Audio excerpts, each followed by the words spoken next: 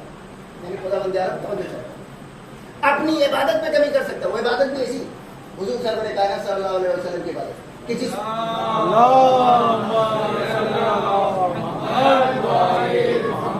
جن سے بہتر کوئی عبادت کر ہی نہیں سکتا. ان کی عبادت کم کی جا رہی ہے تاکہ میرا حبیب پریشان نہ ہو جائے، تاکہ ان کی پریشانی میں کوئی پسینہ بھی ہلکا سا نہ آ جائے عزیزان کرام. لیکن اس کے مقابلے خدا بند عالم امام حسین علیہ السلام کی شہادت کی خبر پیغمبر اسلام کو بھیجتا تھا. پہلے کہتی ہے کہ پیغمبر اسلام بے اختیار گریا فرمایا. روایت میں ہے کہ خدا بند عالم نے آسمان پر جتنے فرشتے سب کے ذریعے امام حسین اسلام کی شہادت کی خبر پیغمبر اسلام تک پہنچائی. ایک بار تو ایسا ہوا، علامہ شبلنجی نے بڑی وضاحت کے ساتھ اس کو لکھا کہ ایک فرشتہ آیا، پیغمبر اسلام مسجد سے باہر نکل. فرشتہ آیا کہ آپ کا یہ نواسہ 3 دن کا ہوگا اور ایسا میدان کربلا میں شہید کیا گیا. پیغمبر اسلام وہیں سے واپس گئے، منبر پہ تشریف لے گئے. امام حسین اسلام کو اپنی آغوش میں لیا اور کہا کہ میرے اہل بیت سے ہوشیار رہیں. اپنی آغوش میں لیے بیٹھے ہیں تمام مسلمان، اس کو اسی حوالے میں آغوش میں لیے بیٹھے. جبرائیل آئے، خبر شہادت امام حسین اسلام پہنچائی. پیغمبر اسلام بے اختیار گریا تھا. اب ان تمام چیزوں کو نہ صرف یہ کہ 1-2 فرشتے نے، جتنے فرشتے، اور کتنے فرشتے ہم یہ نہیں سکتے، تمام فرشتوں کے ذریعے خدا بند عالم امام حسین اسلام کی شہادت کی خبر پہنچا رہے ہیں. خبر کتنی بار پہنچائی ہے؟ ہم اور آپ کو بار بار یاد دلانا پڑتا ہے کہ مثلا 9 بجے منڈی سے مولانا صاحب دیکھیے بھول نہ جائیے گا، پھر بار بار ریمائنڈ کرتے ہیں دیکھیے بھول نہ جائیے گا، ٹرین نہ چھوٹ جائے. لیکن اگر کوئی خبر آپ پیغمبر اسلام کو دینا چاہتے ہیں تو کتنی بار دیں؟ 1 بار کافی ہے. چلیے سال میں 2 بار یا ہر سال 1 بار، لیکن آسمان کے تمام فرشتوں کے ذریعے. یہ کیا مطلب؟ یہ خبر دینا تو نہیں ہے.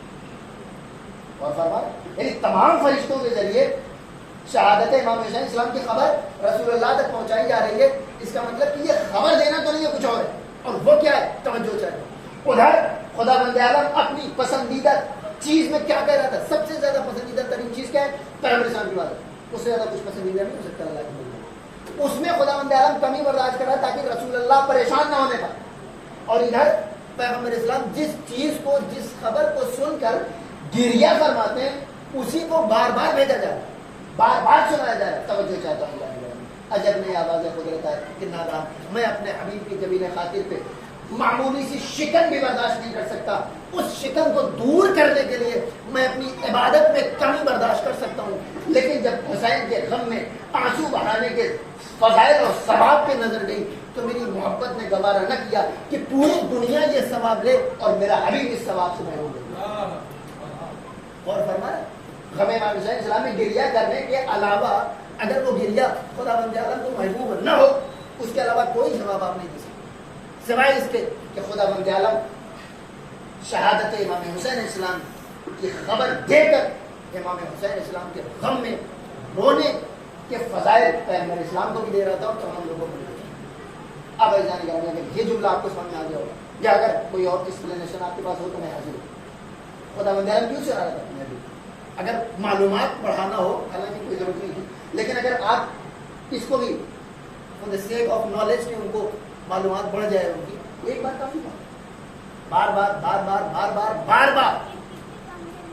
اس کا مقصد یہ کہ خدا بند عالم امام حسین اسلام کے غم میں رونا کوئی ایسی بڑی فضیلت ہے کہ جس سے خدا بند عالم اپنے حبیب کے جبین پر پسینہ برداشت کر سکتا ہے، آنکھوں میں آنسو برداشت کر سکتا ہے، لیکن اس ثواب میں کمی برداشت نہیں کر سکتا ہے. ثواب پڑھے محمد اللہم صلی علی محمد وعلی محمد. اب آپ کو سمجھ میں آیا کہ معصومین علیہ السلام آپ سے کیوں کہتے ہیں وہ یاد کرو. اس لیے نہیں کہ آپ کو آنسو آئے تب بھی آپ زبردستی محنت کرتے ہیں، نہیں، اس لیے کہ کہیں تم اس ثواب سے محروم نہ رہو.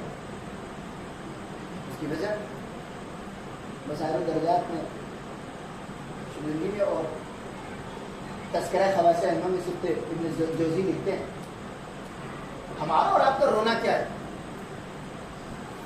سر میں آنسوؤں کا ذخیرہ اور اپنی فطرت میں رونے کی صلاحیت رکھ کر اگر روتے ہیں تو کون سا کمال؟ امام حسین اسلام کے غم میں پتھروں میں ہنسی ہے. وہ لکھتے ہیں کہ امام حسین اسلام کی شہادت کے بعد 40 دن تک سرزمین فلسطین سے کوئی پتھر الٹا جاتا تھا تو اس کے نیچے سے خون جوش نہ ہوتا. سرزمین مدینہ میں جو کپڑا پھیلایا جاتا تھا وہ رنگین ہو جاتا تھا کیونکہ آسمان سے خون کی بارش ہوئی. غم حسین تو وہ چیز ہے کہ جس پر ان چیزوں نے آنسو بہایا کہ جن کے پاس آنسو بہانے کی صلاحیت نہیں تھی. ہم اور آپ اپنی آنکھوں میں آنسوؤں کا ذخیرہ رکھ کر اگر ہوتے تو کوئی بڑی بات نہیں, کوئی کمال نہیں. یہ ہماری نجات کا ضامن ہے,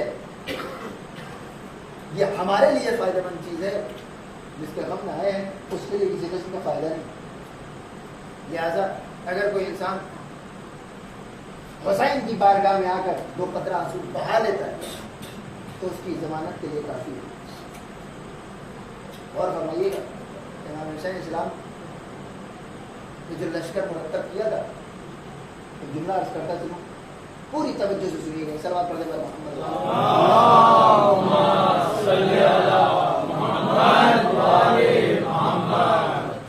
معصومین کے ہمیشہ صحابی ہوا کرتے تھے, ساتھی ہوا کرتے تھے, دوست ہوا کرتے تھے.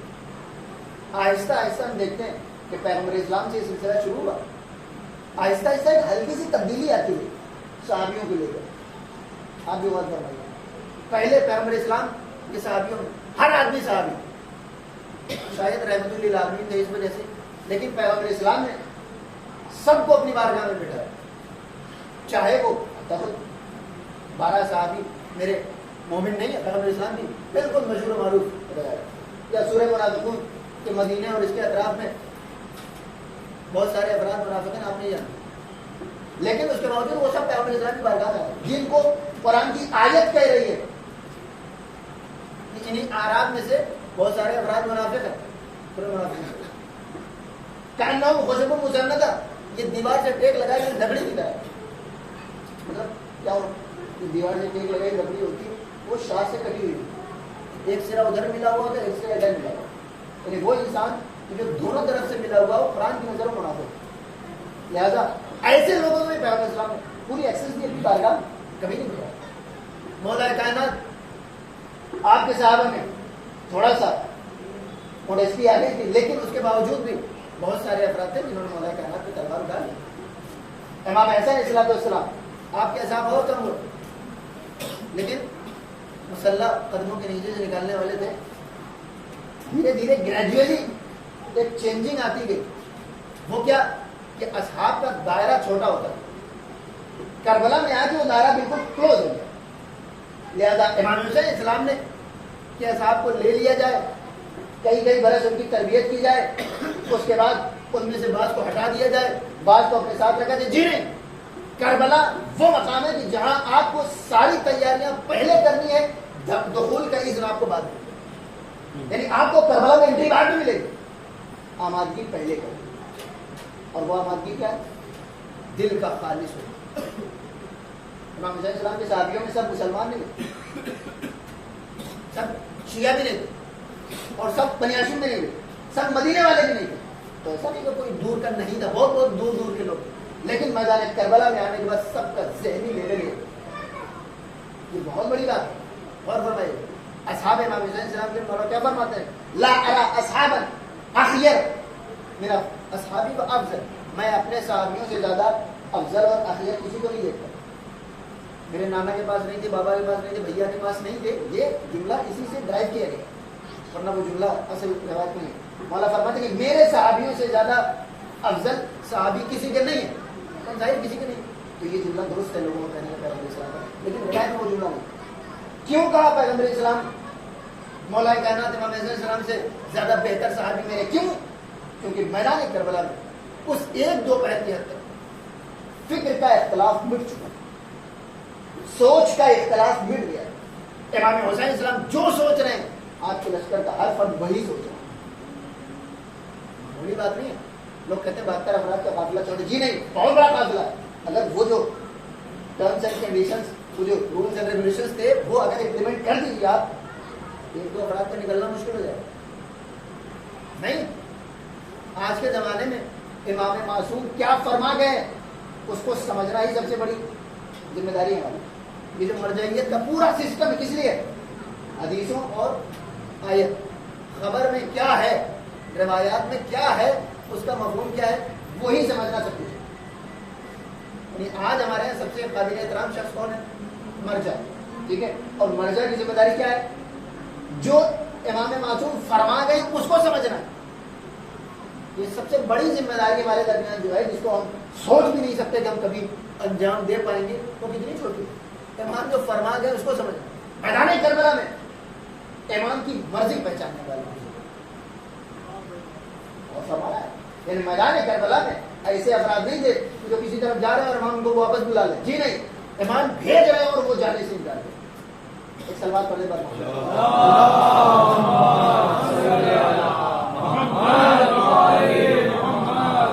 ایک سوال آپ حضرات سے. امام حسین اسلام اپنے ساتھیوں کو بھیج رہے تھے چلے جاؤ، تو کیا امام حسین اسلام سنجیدہ تھے یا نہیں تھے؟ کہہ رہے تھے چلے جاؤ، تو کیا یہ سوچ رہے تھے کہ یہ لوگ نہیں جائیں گے؟ امام حسین اسلام اس جانے کے لیے تیار تھے یا نہیں تھے؟ بے شک تیار تھے. امام حسین اسلام کوئی اوپری دل سے تو نہیں کہہ رہے تھے کہ چلے جاؤ، جیسے ہمارے یہاں تکلف میں کہا جاتا ہے کہ بیٹھیے 2 منٹ، تو کہتے ہیں نہیں ارے تشریف رکھیے. تو آپ کو پتا ہوتا ہے وہ تشریف نہیں رکھے گا کیونکہ ان کو جاننا ہے. کیا مثلا کھانے پہ انسان تعارف کر لیتا ہے، ارے تشریف لائیے، بسم اللہ بسم اللہ. کیوں؟ ان کو بھی پتا ہوتا ہے اور ان کو بھی پتا ہوتا ہے کہ ایسا ہونے والا نہیں. کیا میدان کربلا میں امام حسین اسلام یہ جان کر پوچھ رہے تھے کہ یہ نہیں جائیں گے؟ یا میں جملے کو بدل دوں، اگر کوئی چلا جاتا تو کیا امام حسین اسلام ناراض ہوتے؟ اگر جس طریقے سے ہمارے یہاں ہوتا ہے، آپ کہیں کہ مثلا ارے کوئی ضرورت نہیں ہے میں کر لوں گا، اور اس بعد وہ چلا جائے انسان، آپ کیا کہتے ہیں؟ دیکھ نہیں رہتے میں کر رہا ہوں، دکھائی نہیں دے رہا میں اتنی زحمت کیوں؟ اتنا تو انسان کہتا ہی ہے کہ ارے میں امام حسین کچھ نہیں کہتے آپ چلیے. اب آپ بتائیے کیا امام حسین اسلام اس نیت سے کہہ رہے تھے کہ کوئی جائے گا تو میں بتاؤں گا؟ نہیں. توجہ چاہتا ہوں، اس سے اصحاب امام حسین اسلام کی عظمت آپ کے اوپر واضح ہوگی. اور ہم خود کسی امام کے اصحاب میں شامل ہونے کا جذبہ لیے بیٹھے. اور کربلا کے بعد صحابیت کا معیار بدل چکا ہے. اور فرمائیے گا، اگر میدان کربلا کے بعد وہ معیار بدلا ہوتا تو ہم سمجھتے کہ جس امام کے انتظار میں ہم ہیں وہ بھی آئیں گے تو معیار بدل دیں گے. نہیں، کربلا کے بعد صحابیت کا معیار بالکل بدل گیا. اب وہ قیامت تک وہی رہنے والا ہے. جو شرطیں کربلا میں تھیں وہ شرطیں آخری امام کے لشکر کے لیے رہیں گی. لہذا آپ کسی غلط فہمی میں نہ رہیں مولا کائنات کے اصحاب کو دیکھ کر کہ جو کرنا تھا کر لیا بعد میں معاف ہو گئے، یا پیغمبر اسلام کے اصحاب کو دیکھ کر لیا انہوں نے. نہیں، کربلا کے بعد صحابیت کا معیار مرضی امام کو پہچاننا ہے. روایتوں میں کہ پوچھا گیا کہ مومن کی علامت کیا ہے؟ کیا فرمایا؟ جہاں پر اس کا مولا یعنی اللہ اسے دیکھنا چاہتا ہے وہاں سے غائب نہ ہو، اور جہاں اسے نہیں دیکھنا چاہتا وہاں پایا نہ ہو. معیار اطاعت یہ ہے کہ جہاں آپ کا مولا آپ کو دیکھنا چاہتا ہے. مولا میں اللہ مطلب اگر مولا بھی اللہ کی مرضی سے کچھ کہہ رہے ہیں تو وہ بھی اللہ ہی کا کہنا ہے. لہٰذا مولا میں آپ سب کو شامل ہے. ایک 4 برس کا بچہ اگر آپ سے آگے کہے کہ آپ کے والد صاحب بلا رہے ہیں اور آپ کو پتا ہو کہ وہ سچ کہہ رہا ہے، جانا واجب ہے نہیں ہے؟ بالکل واجب ہے. کیوں؟ اس 4 برس کے بچے کا کہنا آپ کے اوپر واجب نہیں ہے، وہ میسج ایسا لا رہا ہے جو پہلے سے آپ کے اوپر واجب ہے. ٹھیک ہے، لہذا اگر معصومین اللہ کا کلام آپ کو پہنچا رہے ہیں تو جن جن مقامات پر اللہ کی اطاعت واجب ہے وہاں پر معصومین کی اطاعت واجب ہے. اور فرما رہے ہیں ولایت اللہ کی ہے اور اس کے بعد پھر معصومین کا. ایک سلوات پڑھنے پر محمد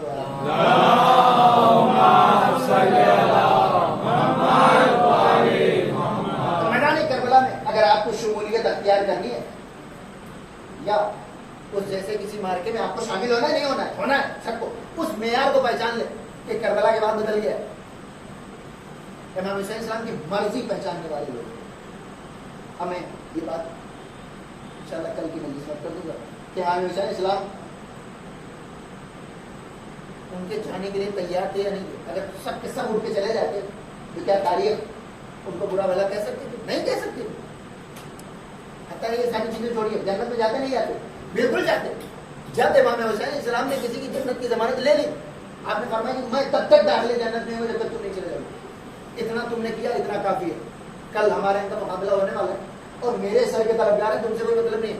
تم یہاں تک آئے, بہت ہے, جاؤ اور میں تمہاری جنت کی ضمانت لیتا ہوں. اب کسی فرشتے میں مجال تھی کہ کسی صحابی کے جانے سے روک لیتا, چاہے وہ میدان کربلا چھوڑ کے چلا جاتا, لیکن کوئی نہیں. وجہ امام علیہ السلام کی مرضی پہچاننے, اور مرضی پہچاننے کا ایک مرقع پیش کیا جناب حبیب ابن مظاہر اور مسلم بن عسیہ کی گفتگو مخاطب میں مفصل یہ پورا کنورسیشن درج کیا. مسلم بن عسیہ سے حبیب ابن مظاہر نے جھک کے پوچھا, وہی مقام نماز ظہر والا, شہادت بالکل نزدیک, ایک ایک جملے کا غور کیجیے. حبیب ابن مظاہر اور یہ دونوں ایک ہی محلے پر آتے ہیں کوفے میں. ظاہر محلے والے ایک دوسرے کو جانتے ہیں. انہوں نے کہا کہ فرض کرو میں یہاں سے زندہ بچ کے چلا جاتا ہوں, تو اپنے گھر والوں کے لیے کوئی وصیت کرو گے؟ انہوں نے کہا ہاں.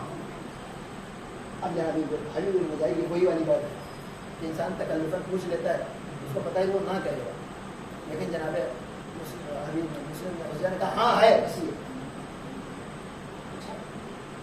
چونکہ کہا تھا کہ فرض کرو میں بچ کے چلا جاؤں کوفے, تو کوئی نصیحت کرو گے اپنی اولاد کے لیے, بال بچوں کے لیے؟ انہوں نے فوراً کہا ہاں.